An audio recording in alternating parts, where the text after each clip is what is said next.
नमस्कार, मैं हूं दीपक और आप देख रहे हैं डीएस के टॉक्स। आप सभी को क्रिसमस की बहुत सारी शुभकामनाएं। इस एपिसोड में भी क्रिसमस का फील था। लोगों को लोग इमोशनल हो गए जिस तरह से उन्हें फैमिलीज की चिट्ठी मिली। सबसे ज़्यादा एजाज इमोशनल थे जिस तरह उन्होंने उनके अब्बा की चिट्ठी पढ़ी, और एनाकोंडा अली भी इमोशनल हो गया, राहुल वैद्य भी इमोशनल हो गया, जो कि इस एपिसोड में एजाज से काफ़ी लड़ रहा था। लेकिन जब पेरेंट्स की चिट्ठियाँ आती हैं तो फिर हम भले ही उन्हें किसी भी तरीके से जज करते हो, उनके ऊपर रिएक्ट करते हो, जब ऐसी चीज़ें आती हैं तो फिर कुछ बात करने के लिए रह नहीं जाता। वो इमोशंस होते हैं, बस उन्हें सिर्फ फील किया जाना चाहिए। तो वो जो पर्टिकुलर क्रिसमस गिफ्ट्स का जो सीक्रेट सेंटा वाला जो फील चल रहा था उसके बारे में तो ज़्यादा बोलना नहीं चाहूँगा। बस इतना बोलना चाहूँगा, वहाँ पर भी ये डम्बीना रुबीना ओवर एक्टिंग की दुकान अपनी ओवर एक्टिंग दिखाई थी, लेकिन बिग बॉस ने 2 सेकंड में उसकी 50 रुपये काट लिए ओवर एक्टिंग के। और ये जो सेंटा की सीक्रेट संतरीना जो बन रही थी कि खुशी बांटो, ले सुशीला जमीला रमीला तुम सब चिट्ठियां लो अपनी अपनी।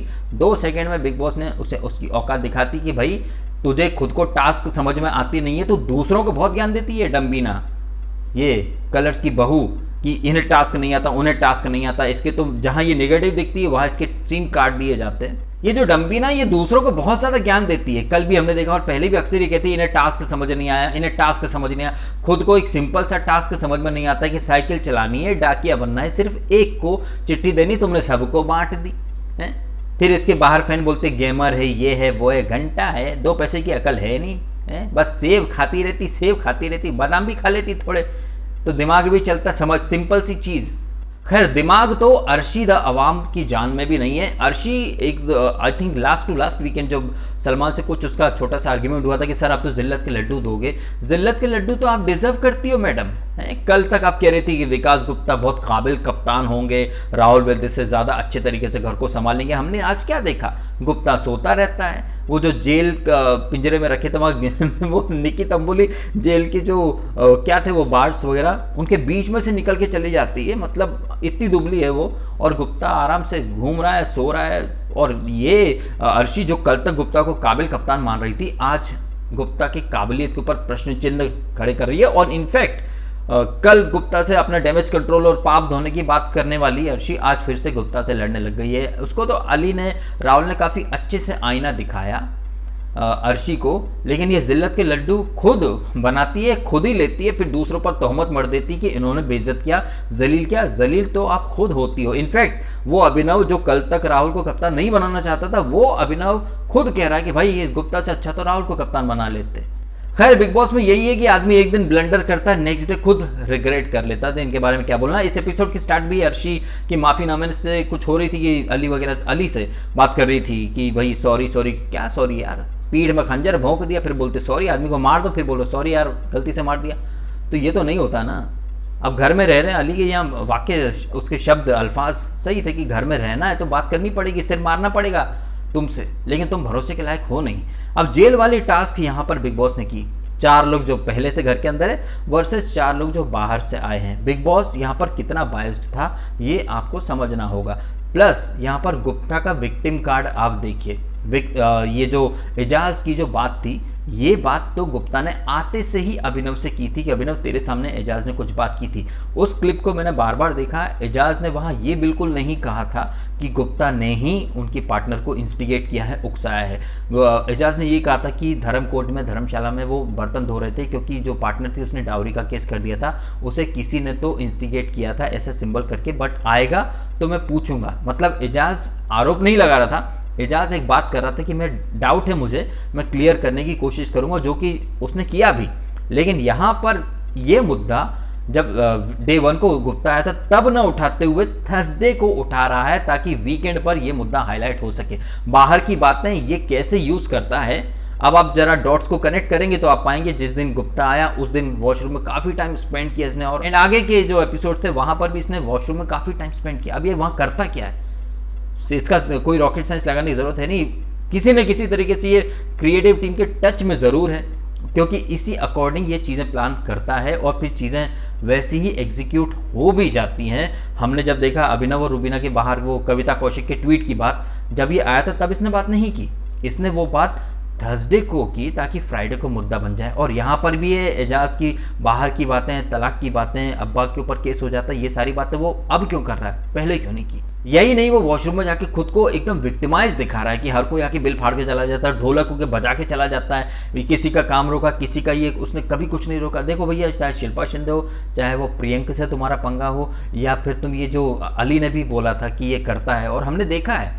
और मैं तो खैर इस फील्ड में काफ़ी रहा हूँ, तो मुझे अच्छे से पता है कि ये लोग क्रिएटिव हेड कैसे टैलेंट को नीचे दबाते हैं, और अपने जो खास जो लोग पार्टी वगैरह करते हैं इनके साथ, जो उनके साथ घूमते हैं, दारू वगैरह पीते हैं, कैसे चैनल हेड शॉर्ट लिस्ट करता है, पिक करता है। मैंने काफ़ी ऑडिशंस दिए हैं, प्रोसेस मुझे अच्छे से पता है। जो कास्टिंग डायरेक्टर होते हैं वो अपने बॉस से या अपने डायरेक्टर से, या जो कंटेंट जो उनका रहता है, डायरेक्टर, क्रिएटिव डायरेक्टर, ये सब अप्रूव करके चैनल हेड को या चैनल के क्रिएटिव हेड को भेजते हैं। क्रिएटिव हेड ही होता है जो कास्ट को फाइनलाइज करता है, और विकास गुप्ता उस पोजीशन पर था। ये भले ही कुछ भी बोले, कहने को विकास गुप्ता बहुत सारे चीज़ों पे डिफेंड कर सकता है खुद को, बहुत सारे रीज़न दे सकता है, लॉजिक दे सकता है, लेकिन भाई करियर तो खाए हैं इसने बहुत सारे लोगों के, और ये बात 16 आने सच है। फिर भले ही ये कितना भी आंसू बहा ले, लेकिन इसका जो असली चेहरा वो हम भी जानते हैं, और बिग बॉस के थ्रू ये खुद भी दिखा रहा है, और मेकर्स की पोल पट्टी भी खोलता ही है। सलमान ने कहा था ना कि ये इतने पावरफुल होते तो यहाँ बिग बॉस में क्यों आते। अरे भाई ये बात है तो फिर आप बिग बॉस के 4 सीजन से बैक टू बैक इसको ला रहे हो, बाकियों को क्यों नहीं ला पाते हो आप। इसके बाद पैसे नहीं है, ये बैंकरप्ट हो चुका है, ये बात मैं मान ही नहीं सकता। इसने 2 सीज़न बनाए, वो MTV के एस ऑफ स्पेस के, और 17 साल की उम्र से काम कर रहा है। और इसकी जो कौन सी है, लव स्कूल है, ऐसा कुछ वेब सीरीज़ आई है ना, जिसमें रोहन को बेस्ट डेब्यू मेल एक्टर का अवार्ड मिला है वेब सीरीज़ कैटेगरी में कुछ, तो उसमें प्रियंक भी है। तो भाई वेब सीरीज़ बनाते हो, तुमने भाभी जी घर पर है जैसा शो दिया है NTV पर, और तुम्हारे पास पैसा नहीं है, ये बात तो कोई मान ही नहीं सकता। ये सब झूठ है, ये सब सिंपैथी लेने के इसके आइडियाज़ हैं। यहाँ पर वो एजाज से लड़ा ही इसीलिए था ताकि उसे सिंपैथी मिल जाए। हालांकि इस लड़ाई की शुरुआत राहुल, अली और निकी, इनमें से जेल कौन जाएगा, बिग बॉस के अल्फाज आपने सुने, जो कि हमने प्रोमो में भी देखे हैं। सलमान राहुल वैद्य को भगोड़ा भगोड़ा बोल रहा है। पहले तो विकास गुप्ता जब राहुल का यहाँ पर साइड ले रहा था, तो विकास गुप्ता के स्टेटमेंट आपने सुने होंगे। विकास गुप्ता ने कहा था, पहली बात तो राहुल गया नहीं था, भागा नहीं था, बिग बॉस ने खुद दरवाजा खोला था, खुद बोला था, क्योंकि बिग बॉस के घर से ऐसे कोई भाग के जा नहीं सकता। हमने जो प्रोमो देखा, वहाँ सलमान खान राहुल को कह रहा है कि राहुल तुम भाग के गए थे, यू आर अ भगोड़ा। तो सलमान खान, तू भी किलर है, तू भी अपराधी है, तेरे ऊपर भी बहुत सारे मुकदमे चल रहे हैं। अब तू भले कुछ भी बोल दे, तूने नहीं किया, लेकिन जनता तो ये जानती है कि तू अपराधी है, तू मर्डरर है, तू क्रिमिनल है, तभी तो तेरे ऊपर केसेस चल रहे हैं। क्यों जोधपुर जाता है वहाँ पे अदालत की जब भी हियरिंग होती है, तो है तो दूसरों को तो सलमान खान 1 सेकेंड में जज कर देता है, फैसला सुना देता है, लेकिन खुद के लिए क्यों जोधपुर जाता है? क्यों फिर वो आर्म्स एक्ट का केस या फिर जो हिट एंड रन का केस तेरे ऊपर चल रहा है? खुद भी अपने गिरेवा में देख ले। खैर, सलमान खान की इन्हीं चीज़ों के ऊपर जो मैंने स्पूफ बनाया है, उसका बर्थडे आ रहा है 27 दिसंबर को, उसके पहले वो स्पूफ मैं लेकर के आने वाला हूं आपके सामने। फनी अंदाज में सलमान की पोल पट्टी खोलेंगे अपन। एनीवे, यहाँ पर ये जेल भरने के लिए जो बाहर से लोग आए हैं, अब आप ये बिग बॉस का खेल देखिए। विकास गुप्ता कप्तान, जैसे कि मैंने कहा थोड़ी देर पहले कि डॉट्स कनेक्ट कीजिए। मंडे को जब आया था तो वॉशरूम के अंदर बंद था। आपने टास्क ऐसी प्लान कर दिए जहाँ पर 3 लोग, इनफैक्ट 4 लोग जो कि बाहर से आए हैं, उन्हें जेल के अंदर जाना पड़ेगा, ठीक है। लेकिन गुप्ता चूंकि कप्तान बन चुका है, और कप्तान वो अर्शी ने बनाया, जिसका नाम बिग बॉस ने सबसे लास्ट में लिया था। और डेफिनेटली ये सारे कुछ आइडियाज, मुझे तो यही लग रहा है कि सब कुछ पूरी प्लानिंग गुप्ता ने ही करवाई है। अदरवाइज एक तरफ तो आप कहते हो कि 4 लोग बाहर से आए जो कि एक्स्ट्रा एक एडवांटेज लेके आए, फिर सडनली आप कहते हो गुप्ता कप्तान है तो वो जेल नहीं जा सकते। भाई या तो रूल बनाओ तो सबके लिए बनाओ, फिर वो कप्तान ही क्यों ना हो, है? क्योंकि वो अंदर आया है तो कप्तान बनते से ही नहीं आया है, अंदर आने के बाद कप्तान बना। तो एडवांटेज तो वो पहले से बाहर से लेकर के आया है? कप्तान तो वो आज बना है ना, आया तो वो मंडे को था। तो फिर सारी चीज़ों को मद्देनजर करना चाहिए आपको फिर, और कप्तानी तुरंत बर्खास्त कर देनी चाहिए आपको, क्योंकि बिग बॉस के अंदर, क्योंकि एज ए कप्तान वो सो भी रहा था, और वो आज फिर वो साइंटिस्ट सबसे ज़्यादा IQ वाले ने आज फिर वो एपी फिश की चोरी की। ताज्जुब की बात है कि बिग बॉस कोई एक्शन ले नहीं रहा है। यहीं पर अगर मैं निशांत की बात करूं तो निशांत की कैप्टनसी तो बिग बॉस ने 24 घंटे में हटा दी थी। तो ये दोगलापन और गुप्ता के लिए फेवर है या नहीं, आप खुद देख सकते हैं। खैर बाहर से आने का जो एडवांटेज है उसके ऊपर राहुल वैद्य ने अपना जो एक लॉजिकल रीजनिंग थी वो देना शुरू की, और उसकी रीजनिंग कहीं ना कहीं सही थी, लेकिन उसके ऊपर जास्मिन का चढ़ना देखा भैया, इस घर के अंदर आपको एक सपोर्ट बहुत ज़्यादा ज़रूरी होता है। रूबीना अभिनव पति पत्नी है, वो भले ही दुनिया उनके खिलाफ हो जाए, दोनों साथ में रह सकते हैं। और वैसे भी कोई अगर कुछ ना करे तो वो आसमान में देख के चिड़ियों से बातें करने लगते, दोनों एप्पल खाते खाते। हमने देखा ही था ना, जब वो निकी जेल में से भाग गई थी, गुप्ता उसे लेके आ रहा था, तो ये दोनों मियाँ बीवी वहाँ बीन बैग पे बैठे आसमान में देख रहे थे। और जास्मिन तो जब रोती है तो अली आ जाता है। अब आपको भले ही वो अली दोस्त थे, लेकिन है तो आपके साथ। उसके बाद फिर राहुल ने अगर ये बोला कि भाई तुमको कहीं ना कहीं एक मेंटल सपोर्ट है, तो जास्मिन का रोना, भाई वो मेरा दोस्त है, वो पिताजी है, फैमिली नहीं है, सपोर्ट तो है ना। और तुमने जब रोई थी तब तुमने ये नहीं कहा था पापा को भेज दो, तुमने कहा था अली को दे दो, अली को दे दो, उन्होंने दे दिया अली। क्या पता तुम पापा मांगती तो तुम्हें पापा भी मिल जाते। वैसे तुमने बोला भी इस एपिसोड और ये जब लड़ाई के बाद, काश कोई पापा से बात करा दो, पापा से बात करा दो, तो आपको पापा की चिट्ठी आ गई। तो अली की तो जास्मिन की ख्वाहिश तो मतलब तुरंत पूरी हो जाती है। तो राहुल का यहाँ पर कहना सही था कि हम बाहर गए, लेकिन यहाँ पर जो मेंटल सपोर्ट है वो आप लोगों को है, एजाज को सपोर्ट नहीं है और राहुल को नहीं था। और राहुल गया, उसके बाद जब एंट्री हो रही तो यही अभिनव, यही रूबीना, यही लोग तो थे जिन्होंने हाँ करा। इसके ऊपर अभिनव जनता के ऊपर बिल फाड़ रहा है कि भाई तुम्हें जनता ने भेजा तो तुमसे तुम्हारी मर्जी पूछी थी ना सलमान खान ने। जब वीकेंड के बारे में सलमान ने पूछा तब आई थिंक कश्मीरा थी जिसने ना किया था, अदरवाइज तो सबने हाँ किया था। आजा आजा, वापस से फाइट शुरू करेंगे, अपनी जो चुनौतियां हैं, अपनी जो जंग है, अपनी जो हेल्दी कंपटीशन है उसे शुरू करेंगे। अब आप बोलोगे जनता का, तो राहुल का यहाँ पर ये कहना कि तुमसे सवाल पूछेंगे रूबीना का फेवरेट कलर कौन सा है, तो तुम क्या जनता के हिसाब से जवाब दोगे। तो यहाँ ये जो सो कॉल्ड सबसे ज़्यादा आईक्यू वाला है वो अपने ही कहीं ना कहीं शब्दों में फंस गया, उसे समझ में नहीं आ रहा था। और उसकी मोहतरमा वो तो चुटकी बजा के ऐसे ऐसे करके जब वो बोलती है आप चुप रहो, चुप चुप ऐसे करके, तो वो है डिक्टेटरशिप की निशानी है वो। जब रूबीना ऐसे चुटकी बजा रही थी, ओके ओके अब मैं बोलूँगी सब चुप रहो, तो जब एजाज ने टोका, इसके बाद इन मैडम ने बोला नहीं और खुद उठ के चली गई। फिर दूसरों को बोलती है बिग बॉस की टास्क चल रही है, टास्क की इज्जत करो, उठ के मत जाओ। तो खुद के ऊपर तो ये ज्ञान लागू होते नहीं, और कुछ हो तो सस्ता वकील बीच में कूद के आ ही जाता है। यहाँ पर ये बातें पूरी तरह से चले, यहीं पर अब्बा का और ये विकास गुप्ता बाहर से चीज़ें लेकर के आ गए, जहाँ पर थोड़ी चोट वगैरह भी लगी, कुछ कांच वगैरह भी टूटे, काफ़ी ज़्यादा हीटेड आर्ग्यूमेंट था गुप्ता का और एजाज का। लेकिन जैसा कि मैंने कहा ये बात तो विकास पहले भी कर सकता था, यहाँ पर ये बात लेके क्यों आया? पहले खुद वो बाहर की बातें लाता है, फिर अगर इश्यू होता तो ये गंदी बात करता, क्रिमिनल ऑफिस। एजाज ने कोई आरोप नहीं लगाया था, एजाज ने क्लियर कहा था कि मैं उससे पूछूंगा। उसे ऐसा लगता है, कोई मड़ नहीं दिया था इल्ज़ाम एजाज ने विकास गुप्ता के ऊपर। जिस तरह यहाँ बात का बतंगड़ उसने बनाया, ये क्लियरली एक ड्रामा था और कुछ नहीं था, क्योंकि जितनी जल्दी ये ड्रामा बना उतनी ही जल्दी ये लड़ाई ठंडी भी हो गई थी, जब दोनों ने पैचअप भी कर लिया था।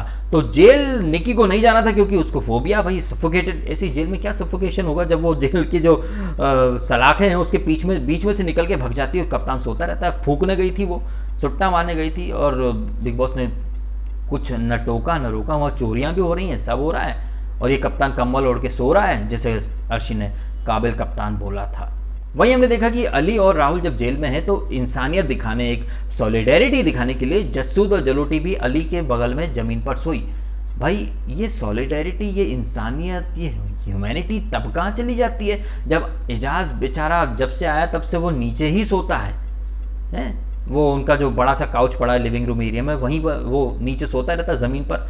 तब तो कोई नहीं आता उससे इंसानियत दिखाने या सॉलिडेरिटी दिखाने, तब कभी नहीं बोलते आओ कभी हवेली पे, सॉरी चलो कभी वहाँ ज़मीन पे उसके साथ सॉलिडेरिटी दिखाने। तो जास्मिन क्या मतलब इतनी छोटी, ये मुझे ऐसा लग रहा है सलमान ने लास्ट वीकेंड पर जो बोला ना स्टैंड लो, तो यहाँ दिखने के लिए स्टैंड खामखा में ले रही। कल भी वो जूली 200 साल पुरानी, उसके लिए खामखा में दिखने के लिए स्टैंड ले रही थी। एक ऐसा मुद्दा जो गाड़ दिया था अली ने या फिर गुप्ता ने या एजाज ने, राखी को कंट्रोल कर लिया था, लेकिन नहीं, ये तो गड़े मुर्दे उखाड़ रही थी। राहुल महाजन को बोलो लड़ो जाके, खामखा में देखने के लिए फोकड़ के स्टैंड ले रही है। इसे इतना ये नहीं पता कि सलमान खान ने वीकेंड पर बोला कि जहाँ गलत जा रहा है कोई वहाँ स्टैंड लो।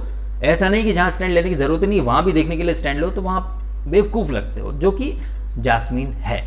तो यही सब रहा है इस एपिसोड का एक मोटा मोटा हाल। इसके बाद तो वो डाकिया टास्क और ओवर एक्टिंग रूबीना की, जो बिग बॉस ने 50 रुपये फटाक से काट लिए उसकी ओवर एक्टिंग के, राखी को उसके पति का खत आया, चिट्ठी आई। या हमने एक चीज़ और देखी कि कितनी बड़ी वाली नौटंकी और कितनी बड़ी वाली झूठी है यार ये अर्शी। झूठी कसम खा जाती, वो भी अल्लाह की है। खुद की चिट्ठी पढ़ ली, उसके अब्बू को बड़ा नाज है। अरे कल ही तो तूने टास्क किया है, तेरे अब्बू को कहाँ से पहले से एपिसोड दिख गया कि जो तूने करा उसे तेरे अब्बू को बड़ा फक्र है, उसके ऊपर अल्लाह कसम खा रही है। क्या झूठी लड़की यार, खुद को फुटेज के लिए कुछ भी, किसी की भी झूठी कसम खा सकती है ये। वही जब राहुल वैद्य ने पूछा इससे गुप्ता से कि यार तेरे को किसकी चिट्ठी का इंतजार है, तो गुप्ता क्या बोला, किसकी माँ की चिट्ठी। यहाँ पर भी वो एंड में विक्टिम कार्ड ही खेला था। अच्छा, विकास गुप्ता और राहुल से पता चला कि काश्मीरा ने अपने इंटरव्यू में कहा कि राहुल वैद्य जो था वो विकास गुप्ता का खासम खास फ्रेंड, बॉयफ्रेंड, जैसे प्रियंक था या फिर सुशांति, या राहुल वैद्य भी गुप्ता का खासम खास रहा है। और आज एपिसोड के एंड में रुबीना से बात कर रहा था विकास गुप्ता, तो उसने कहा कि मेरे यहाँ पर 2 दोस्त हैं, उसमें एक उसने राहुल वैद्य का नाम लिया, जिसे उसने दुश्मन बोला, तो रुबीना बोली दुश्मन is such a hard big वाला वर्ड, राइवल बोल सकते हो। तो विकास गुप्ता ने खुद कबूल कर लिया कि वो यहाँ पर राहुल वैद्य का दोस्त है और उसे सपोर्ट करेगा। और बाहर वो दिशा परमार का तो कहा एकदम क्लोज वाला दोस्त है ही सही, बाहर उससे भी मिल के आया है। अब देखना इंटरेस्टिंग होगा कि गुप्ता किस कदर राहुल का सपोर्ट करता है या फिर उसका खेल खराब करता है, क्योंकि ऐसा कोई सगा नहीं जिसे गुप्ता ने ठगा नहीं। खैर ये तो आने वाले दिनों में पता चलेगा, लेकिन जो हमने प्रोमो देखा है उससे एक बात तो साबित हो गई कि मेकर्स सलमान, खुद बिग बॉस भी राहुल वैद्य को भगोड़ा साबित करना चाहते हैं। और सलमान तो सुनता ही नहीं है, राहुल अपना क्लैरिफिकेशन दे रहा है तो सलमान को सुनना ही नहीं। सलमान का तेवर क्या है, बस बस बस बोल दिया तो बस। ऐसे ये सलमान खान के जो तेवर है वो क्लियरली साबित कर रहे हैं कि वो राहुल वैद्य को पसंद तो बिल्कुल नहीं करता है। और राहुल वैद्य ने कहीं ना कहीं सलमान की पोल भी खोल डाली है, तो सलमान खुन्नस तो निकालेगा राहुल वैद्य के ऊपर। ये सलमान जो दूसरों को फटाक से 1 सेकंड में अपना वर्डिक्ट सुना देता है, जैसा कि मैंने वीडियो के स्टार्ट में कहा, इसके खुद के ऊपर कितने केसेस से, तो खुद को बीइंग ह्यूमन क्यों बोलता है ये, क्यों दुनिया इसको एक बीइंग ह्यूमन के रूप में देखती, क्यों दुनिया इसको मेगा स्टार के रूप में देखती, क्यों लोग इसको जमानत पर घूम रहा हुआ अपराधी नहीं बोलते। तुम बिग बॉस में तो किसी को 1 सेकंड में गिल्टी डिक्लेयर कर देते हो, लेकिन खुद दुनिया भर में ढिंढोरा पीटते रहते हो बीइंग ह्यूमन का, कुछ नहीं किया, कुछ नहीं किया। इसकी तो आप लेना पड़ेगी अच्छे से। खैर आप कमेंट करें और बताएं आपकी ओपिनियन, इस एपिसोड में आपको कौन सही लगा, कौन गलत लगा। एजाज और गुप्ता की फाइट में क्या आपको नहीं लग रहा कि गुप्ता को ये मुद्दा तो पहले ही उठा लेना था, ये गिले शिकवे या गलतफहमी या जो भी मिसअंडरस्टैंडिंग थी वो पहले दिन ही आके क्लियर करनी थी। एंड अर्शी कल तक तो बड़ी बातें कर रही थी गुप्ता के बारे में, आज कह रही कि गुप्ता नाकाबिल है। कल तो बड़ी बातें कर रही थी कि अच्छा दिखना है, अब लड़ाई झगड़े नहीं करने हैं, आज फिर लड़ने की वो है। गुप्ता जो कप्तान बना वो सो भी रहा है, चोरियां भी हो रही हैं, लेकिन बिग बॉस कोई एक्शन नहीं ले रहा है। राहुल वैद्य बोलता है कि बिग बॉस मुझे बात करनी, वो अंदर नहीं बुलाता है। गुप्ता अगर कुछ बोल दे बिग बॉस प्लीज, बट जब ये अर्शी से इसकी उंगली टच हुई थी, big boss please call inside, big boss ने तुरंत बुला लिया था। इसके बाद ये लोग बोलते हैं फेवरेटिज्म नहीं है। क्या बोलूं ऐसे लोगों के बारे में, क्योंकि ऐसे असंख्य करोड़ों फैन है जो इस फेवरेटिज्म को जस्टिफाई भी कर देते हैं, सपोर्ट भी कर देते हैं, और वो आएंगे इस वीडियो के नीचे भी इस फेवरेटिज्म और सलमान की गुंडागर्दी को डिफेंड करने। आप देख लीजिए को कुछ कमेंट्स, तो आप कमेंट करें, आप भी कमेंट करें, और वीडियो अच्छा लगा तो लाइक करना, कमेंट करना, शेयर करना और सब्सक्राइब करना DSK टॉक्स को। अगर आपने नहीं किया तो आपने समय निकाल कर ये वीडियो देखा, आपका बहुत बहुत धन्यवाद।